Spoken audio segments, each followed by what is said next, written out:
আসসালামু আলাইকুম। আমন্ত্রণ বাংলা ভিশন সংবাদে আপনাদের সাথে আছি আমি শফিক রায়হান। শুরুতেই বিআরবি কেবলস সংবাদ শিরোনাম।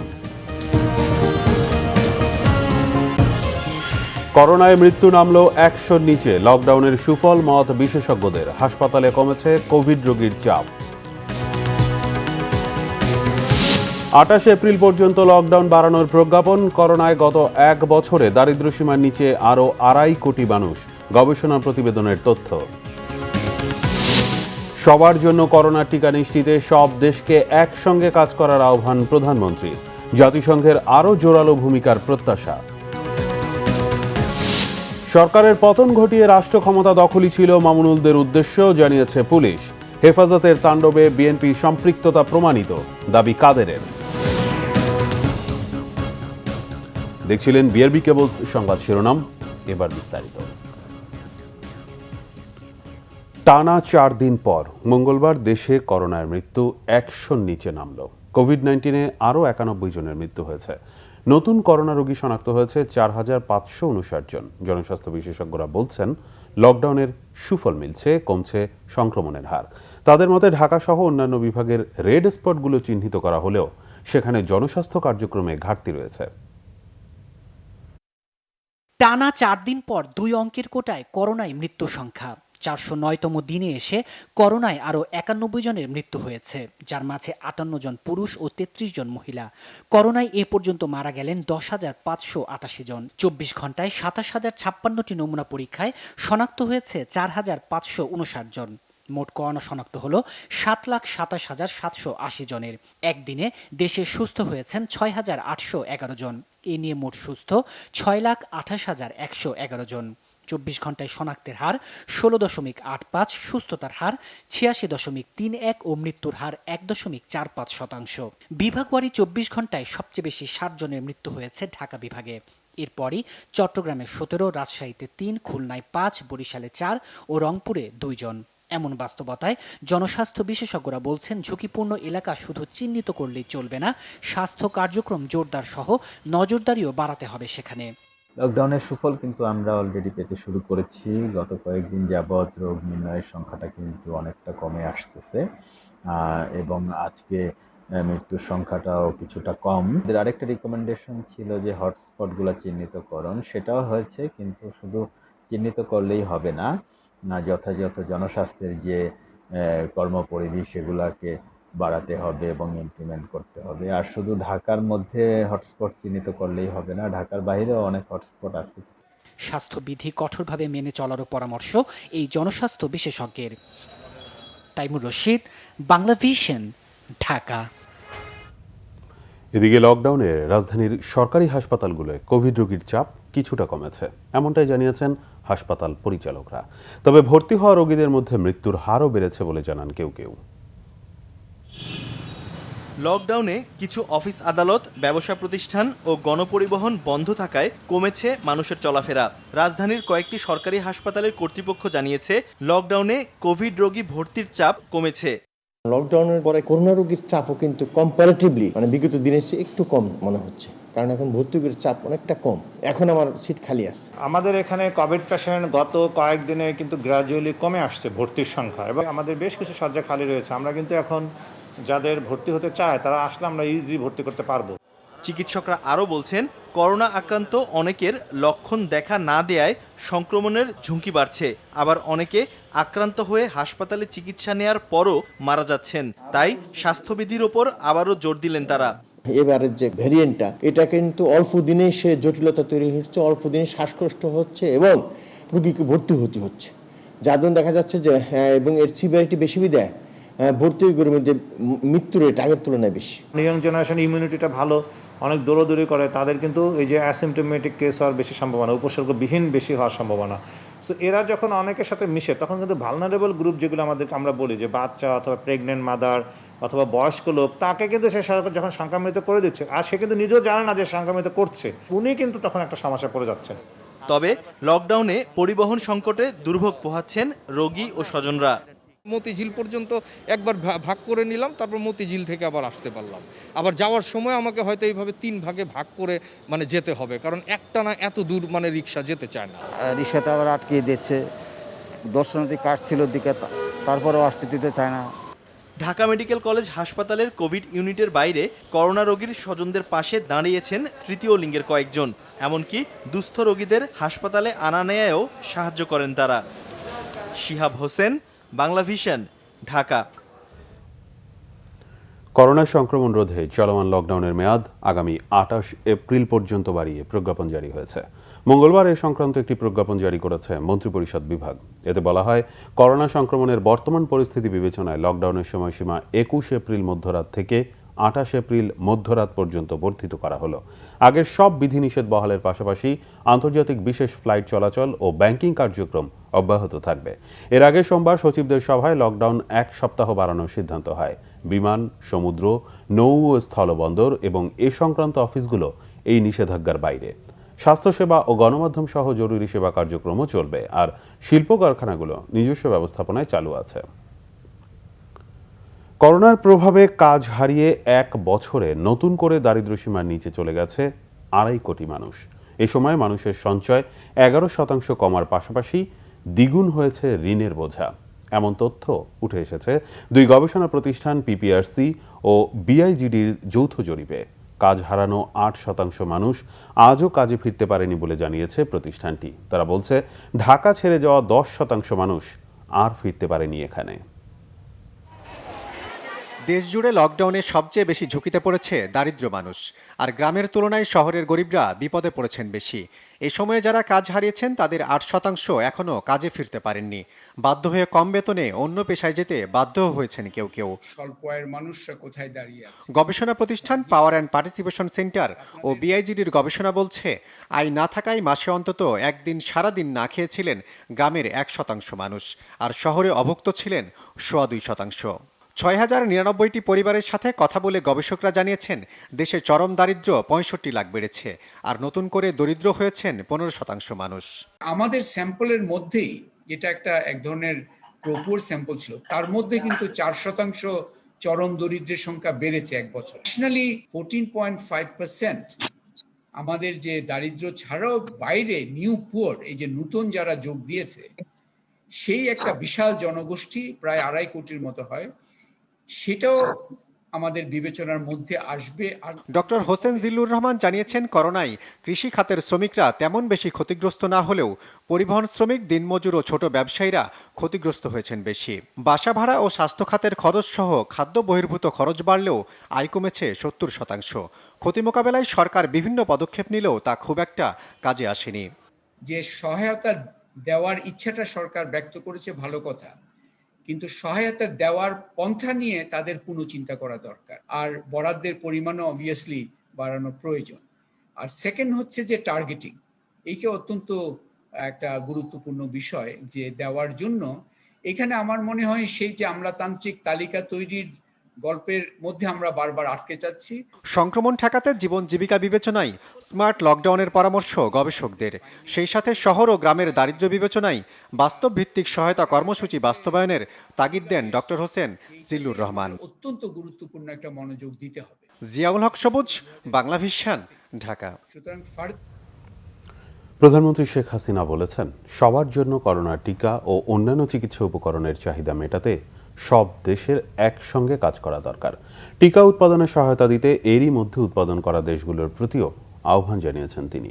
জাতিসংঘ সহ বৈশ্বিক ও আন্তর্জাতিক সংস্থাগুলোকে এ বিষয়ে আরও জোরালো ভূমিকা রাখার কথাও বলেন তিনি। মঙ্গলবার বোয়া ফোরাম ফর এশিয়ার উদ্বোধনী অনুষ্ঠানে রেকর্ড করা ভার্চুয়াল ভাষণে প্রধানমন্ত্রী শেখ হাসিনা বলেন, কোভিড-১৯ মহামারী মোকাবেলায় পারস্পরিক শক্তিশালী অংশীদারিত্ব প্রয়োজন। সার্বজনীন কাভারেজ অর্জনের লক্ষ্যে ভ্যাকসিন উৎপাদনকারী দেশগুলোর উচিত অন্য দেশগুলোকে ভ্যাকসিন উৎপাদনে সহায়তা করা। COVID-19 vaccines should be declared as global public goods. Countries producing the vaccines should help others produce the vaccine with a view to attaining universal vaccine coverage. At these critical times, financial and technical support to developing countries have also become more important. Developing countries need more access to the funds of the international financial institutions and the multinational development banks. Sheikh Hasina বলেন, COVID-19 মহামারী সবাইকে ইতিহাসের এক চূড়ান্ত পথে নিয়ে এসেছে এবং সম্ভবত সময়ের সবচেয়ে কঠিন চ্যালেঞ্জের মুখোমুখি মানুষ। মহামারীর আর্থসামাজিক প্রভাব বাড়ছে উল্লেখ করে তিনি বলেন, সমন্বিত প্রচেষ্টার মাধ্যমে এই চ্যালেঞ্জ মোকাবেলায় বৈশ্বিক ও আঞ্চলিক অংশীদারিত্ব খুবই গুরুত্বপূর্ণ। Bangladesh believes in the primacy of the global institutions. All nations need to work together to make the UN and other international organizations effective so that everyone's requirement of vaccines and medical requirements are met. We have so far announced various stimulus packages worth $14.6 billion, around 4.4% of our GDP, for social protection and boosting economy. WHO, Gavi, and other relevant organizations must uphold the rights of member states and ensure equity and justice. প্রধানমন্ত্রী বলেন, মহামারী সংকটেও যাতে কেউ পেছনে না থাকে তা নিশ্চিত করতে বৈশ্বিক গভর্নেন্সের ভূমিকা খুবই গুরুত্বপূর্ণ। Ahmed Sarwar, Bangla vision, Dhaka.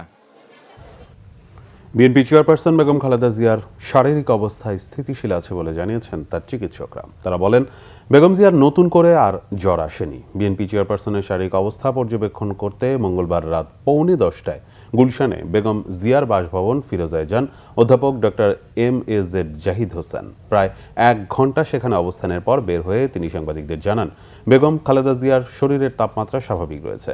Blood pressure, oxygen saturation, blood sugar সবকিছুই স্বাভাবিক। দেশবাসীর কাছে দোয়া চেয়েছেন বেগম খালেদা জিয়া। স্বাস্থ্যবিধি মেনে চলতে দেশবাসীর প্রতি আহ্বান জানিয়েছেন বিএনপি চেয়ারপারসন। গত 11 এপ্রিল বেগম খালেদা জিয়ার করোনা শনাক্ত হয়। তারপর থেকেই গুলশানের বাসভবনেই তার চিকিৎসা চলছে। আজকে পর্যন্ত জ্বর স্বাভাবিক মাত্রায় আছে, এটা কোনো জ্বর নাই, স্বাভাবিক টেম্পারেচার যেটা মানুষের থাকা উচিত সেটা আছে।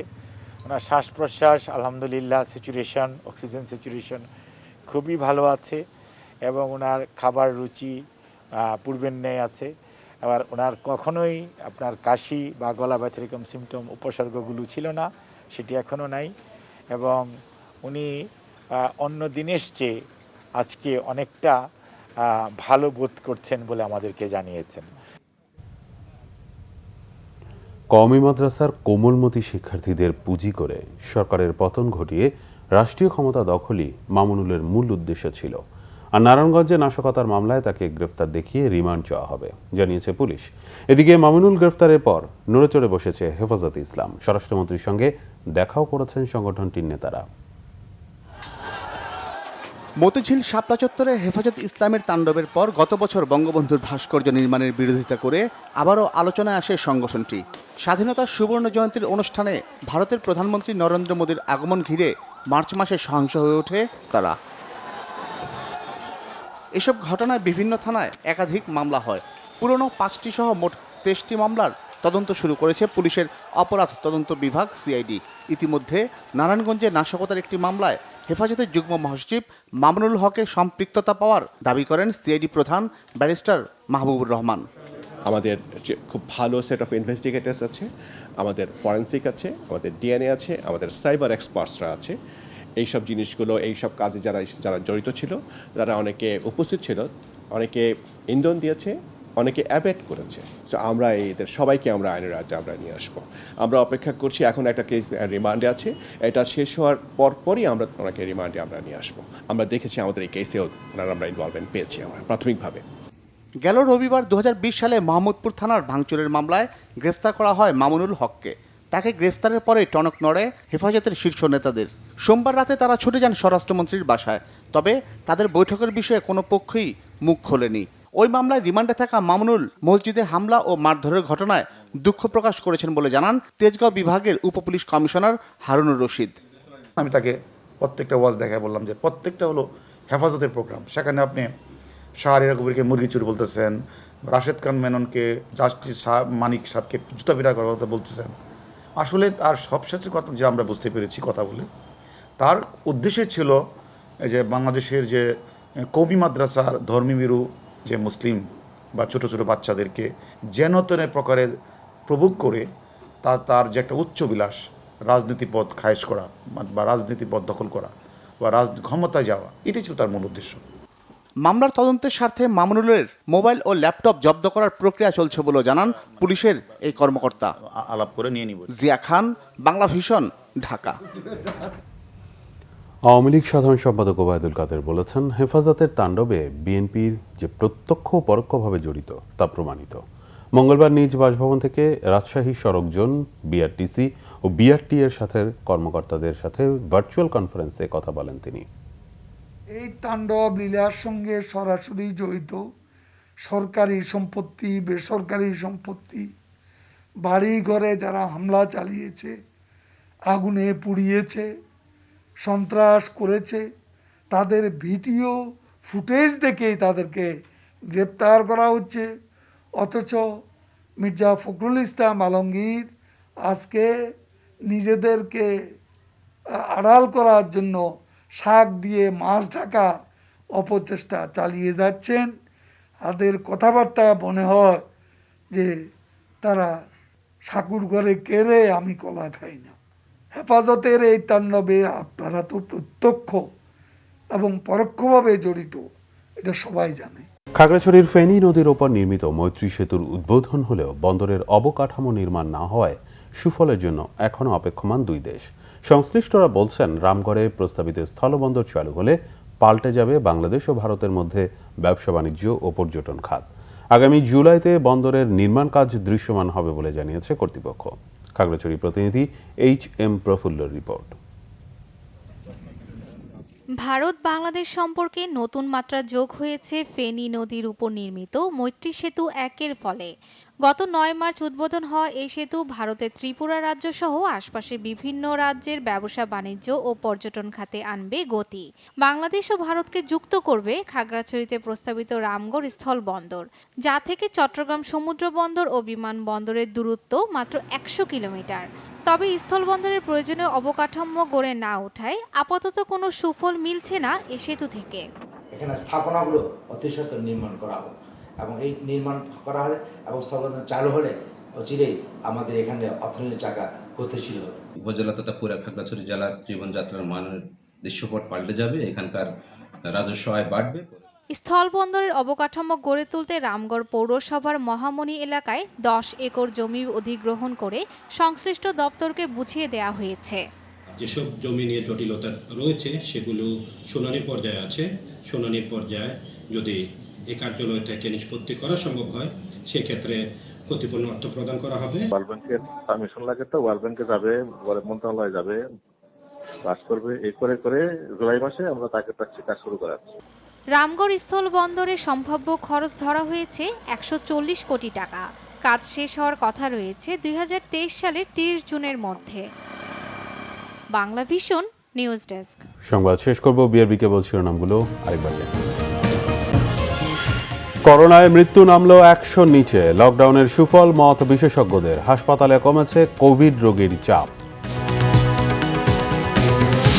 28 এপ্রিল পর্যন্ত লকডাউন বাড়ানোর প্রজ্ঞাপন। করোনায় গত 1 বছরে দারিদ্র্যসীমার নিচে আরও 2.5 কোটি মানুষ। গবেষণা প্রতিবেদনের তথ্য। সবার জন্য করোনার টিকা নিশ্চিতে সব দেশকে একসঙ্গে কাজ করার আহ্বান প্রধানমন্ত্রী। জাতিসংঘের আরও জোরালো ভূমিকার প্রত্যাশা। সরকারের পতন ঘটিয়ে রাষ্ট্র ক্ষমতা দখলই ছিল মামুনুলের উদ্দেশ্য, জানিয়েছে পুলিশ। হেফাজতের তাণ্ডবে বিএনপির সম্পৃক্ততা প্রমাণিত, দাবি কাদেরের।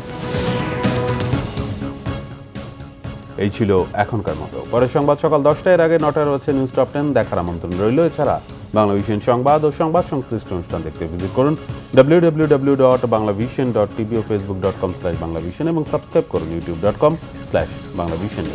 এতক্ষণ সাথে থাকায় ধন্যবাদ।